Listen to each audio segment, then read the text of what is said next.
बहुत बहुत स्वागत है गया टुडे में। मैं आपके साथ मोहम्मद अहमद। 2024 का जो चुनाव है, उपचुनाव, ये काफी तौर पे सेमीफाइनल के तौर पे देखा जा रहा है और कहीं ना कहीं पूरे बिहार में जो 4 सीटों का उपचुनाव हो रहा है, ये बेलागंज हॉट सीट माना जा रहा है, क्योंकि एक तरफ कद्दावर नेता है, दूसरी तरफ मनोरमा देवी है और सुरेंद्र यादव है।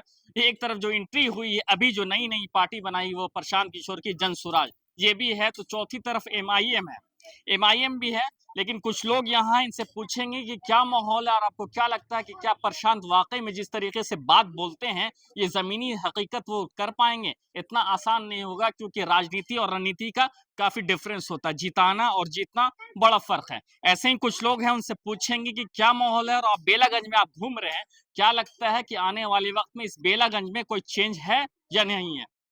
क्या नाम हो गया? मेरा नाम फैज अहमद है। मैं जनसुराज का एक साधारण सिपाही हूँ। क्या आपको लगता है जनसुराज का साधारण सिपाही है वो आप हैं साधारण, ठीक है, लेकिन आप बेलागंज में घूम रहे हैं, क्या समझ में आता है? बेलागंज की जनता ने ये ठान लिया है कि अब तक बेलागंज में जो राजतंत्र की व्यवस्था बनी हुई है, उस व्यवस्था को, उस 35 साल के अवैध किले को ढा देना। जो व्यक्ति अपने आप को मगध का साम्राज्य कहता है, साम्राज्य ये राज्य जब राजा हुआ करते थे उस समय हुआ करता था, लेकिन हम डेमोक्रेसी में, लोकतंत्र में जी रहे हैं।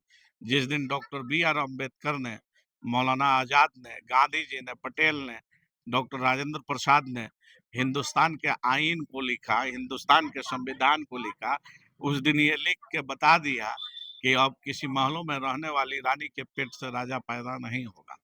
लेकिन आज 35 वर्षों का जो शासन रहा है, इस शासन को तोड़ने के लिए यहाँ की एक एक जनता ने मन बना लिया है। चाहे वो हिंदू हो, मुसलमान हो, सब लोग एक साथ मिलकर इस बार इस परिवारवाद को तोड़ देंगे, इस राजतंत्र को तोड़ देंगे। परिवारवाद को तोड़ देंगे, लेकिन आएंगे कौन? आएंगे कौन? हाँ, जनता का सुंदर राज आने जा रहा है, जनसुराज आने जा रहा है, मोहम्मद अमजद भाई आने जा रहे हैं। इसलिए आप अमजद भाई का नाम ले रहे हैं क्योंकि आप प्रशांत से हैं। आप प्रशांत से हैं तो अमजद भाई का लेना आपका मजबूरी है। ऐसे आपको क्या लग रहा है? ऐसे नहीं, ये जमीनी सच्चाई मैं बता रहा हूँ। अच्छा। अभी तक जितने गांवों में मैंने घूमा, अभी तक इस विधानसभा का जो मैंने अवलोकन किया, सच्चाई यही है कि जनता की चाहत है कि इस बार परिवारवाद से, इस बार अपराध से, इस बार दहशत से हम मुक्ति पाए और एक गरीब के बेटे को जिता के हम सदन में भेजें। फैज, जब भी चुनाव आता है ना, इस तरीके की बातें होती हैं। इस बार क्या नया लग रहा है? इस बार नई पार्टी आई है, नया दल आया है, प्रशांत आए इस इसलिए बार सब कुछ नया है। तो आसान नहीं होगा, क्योंकि एक तरफ एमआईएम भी है। देखिए, एमआईएम की जहां तक बात है, तो एमआईएम केवल मुसलमानों की आवाज बुलंद करती है। हमको एमआईएम से कोई प्रॉब्लम नहीं है, कोई दिक्कत नहीं है। यहाँ क्या गलत है मुसलमानों यहाँ की के आवाज बुलंद? नहीं नहीं, यहाँ के मुसलमानों को भी कोई दिक्कत नहीं है एमआईएम से। लेकिन हमको जिस व्यक्ति को हराना है, उस व्यक्ति को हराने के लिए, या जिस विचारधारा की लड़ाई हम लोग लड़ते हैं इस देश में, इस प्रदेश में, उसको हराने के लिए हमको अपने साथ जो अम्बेडकरवादी विचारधारा के हिंदू भाई हैं, जो सोशलिस्ट समाजवादी विचारधारा के हिंदू भाई हैं, जो लेफ्टिस्ट विचारधारा के हिंदू भाई हैं, जो लोहिया कारपुरी को मानने वाले हैं, जयप्रकाश के मानने वाले लोग हैं, गांधीवादी विचारधारा के लोग हैं, उनको एक करके हिंदू मुसलमान एक साथ मिलकर हम लोग बुरी तरह से शिकस्त देंगे। आप भी क्या बोलना चाहेंगे अभी के माहौल पे, क्योंकि प्रशांत जिस तरीके से वो अपना कैंपेन करते हैं, कैंपेन ही स्ट्रेटजिस्ट है वो, तो क्या आपको समझ में आता है? अगर आप जनसुराज से हैं तो भी, और ये हकीकी बात बताएं। अभी का जो माहौल है वो त्रिकोणीय है, और त्रिकोणीय में हमारी आबादी जो मुस्लिम की है वो 72% है। उन लोगों का भी वोट है, और प्रशांत जी दोनों का वोट, बल्कि सारे समाज के लोगों का वोट एक साथ लेकर के चल रहे हैं, और इससे पता चलता है कि वो हर हाल में जीतेंगे। हर हाल में बिल्कुल। क्यों, कैसे आपको लग रहा है? क्योंकि सबको लेके चल रहे हैं, सबको लेके चलना लेके चल रहे हैं, और और सब वोट में कन्वर्ट सब लोग करना साथ बहुत दे रहे हैं, फर्क है। सब लोग साथ भी दे रहे हैं, वो पता चलेगा वोटिंग के दिन। लेकिन अभी जो माहौल दिख रहा है, जिस तरह का सिनेरियो है अभी, उस हिसाब से लगता है कि 100% जीत। प्रशांत, हाँ बिल्कुल, यानी कि अमजद साहब। अमजद साहब।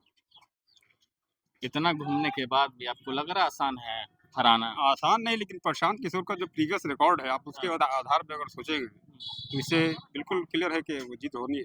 प्रीवियस रिकॉर्ड में रणनीतिकार थे वो। रणनीतिकार थे, लेकिन चुनाव बैक डोर से वो जिताते भी थे लोगों को। अच्छा। रणनीति बना के अपनी लोग, पार्टी को जिताएंगे, हाँ, जिस पार्टी से जुड़े उनको जिताया है, ज्यादातर केस में जीते ही हैं वो। बोलना चाहें। जी, मैं ये बोलना चाहूँगा कि जन स्वराज ये सत्ता परिवर्तन की पार्टी नहीं है, ये व्यवस्था परिवर्तन की पार्टी है। और इस बेलागंज विधानसभा में जो बातें तो वोटर आए तो सत्ता परिवर्तन की बात ही कर रहे हैं आप लोग, परिवर्तन होना नहीं, चाहिए। तो जब व्यवस्था परिवर्तन जब दिखेगा, स्कूल नया बनने का, अस्पताल नया बनने का, पलायन वगैरह की बात हो रही है। जन स्वराज ऐसे नहीं वोट मांग रहा है कि हमको आप वोट दीजिए, हम आपके ये कर दे जाति के हैं, ये हैं, वो हैं। ये कह रहा है कि नहीं, मानव इतिहास में जो आज सबसे ज्यादा जिस चीज से इंसानों की तरक्की होगी वो होगा शिक्षा।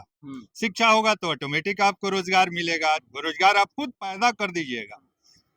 जब ये दोनों हो जाएगा तो इंसान को तरक्की करने में कोई, तो व्यवस्था परिवर्तन का ये काम हुकूमत को करना चाहिए। आज तक हुकूमत ने नहीं किया। नहीं, ऐसा तो नहीं कि नहीं किया, नहीं ऐसा कैसे किया। हो सकता है? 40,000 करोड़ का बजट है शिक्षा का यहाँ बिहार में। और उससे 40 गो बच्चा पढ़ के नहीं निकलता है।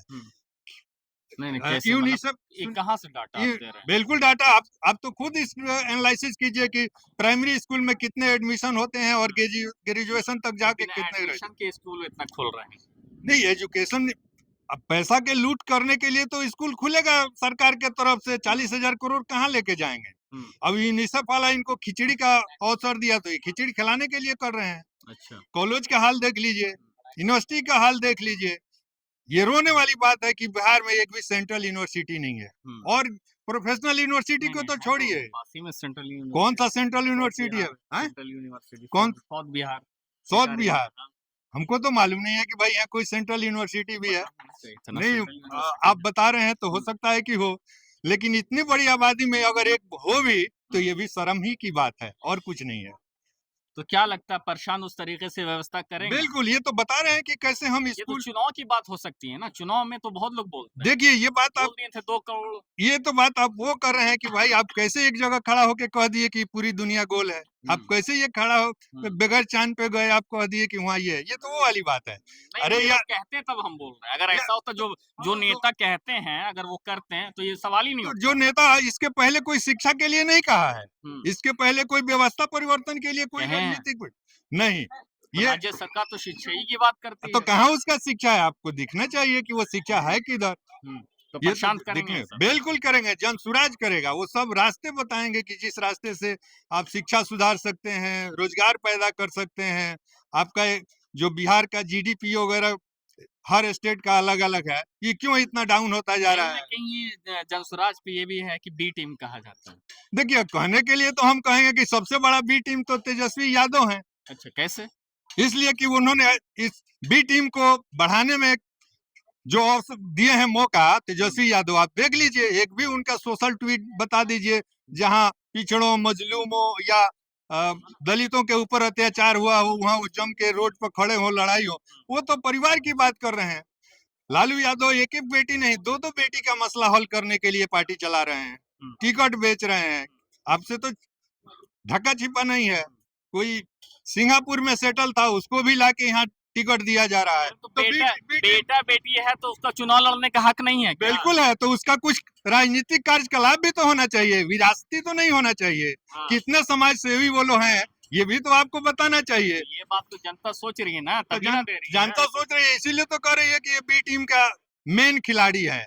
इसलिए कि जिन लोगों ने इनको वोट दिया, जिन लोगों ने इनको सब कुछ किया, सबसे ज्यादा तो वोट दलित समाज, मुस्लिम समाज दिया, उसके लिए इन्होंने क्या किया? क्या किया? चरवाहा स्कूल खोला और एक भी उसमें टीचर नहीं लाया। तो क्या लगता है ये अगर जो सेमीफाइनल देखा जा रहा है तो ये प्रशांत के लिए 25 फाइनल है, ये सेमीफाइनल नहीं है, टोटल फाइनल है। फाइनल हो ये फाइनल है, सरकार बना देगी 100%। 2025 में पूरे बिहार में सरकार जन स्वराज का बनेगा। जनस्वराज का बनेगा। जी, जन स्वराज का क्या बनेगा। नाम हो गया? मेरा नाम मोहम्मद असलम है। असलम साहब जी। तो आपने देखा हम गुजर रहे थे तो कुछ लोग बैठे थे, उनका ये कहना, जनस्वराज के कार्यकर्ता मिल गया, उनका ये कहना है कि ये फाइनल है, 2025 में जनस्वराज एकदम सरकार बना रही है। लेकिन ये तो बोलने वाली बात होती है, तो वक्त बताएगा कि क्या किसकी सरकार बनेगी। ये रिजल्ट तय करेगा वो जब जनता वोट देगी 13 नवंबर, उसके बाद वोट की गिनती के दिन। देखते रहिए गया टुडे, मैं आपके साथ मोहम्मद अहमद, धन्यवाद।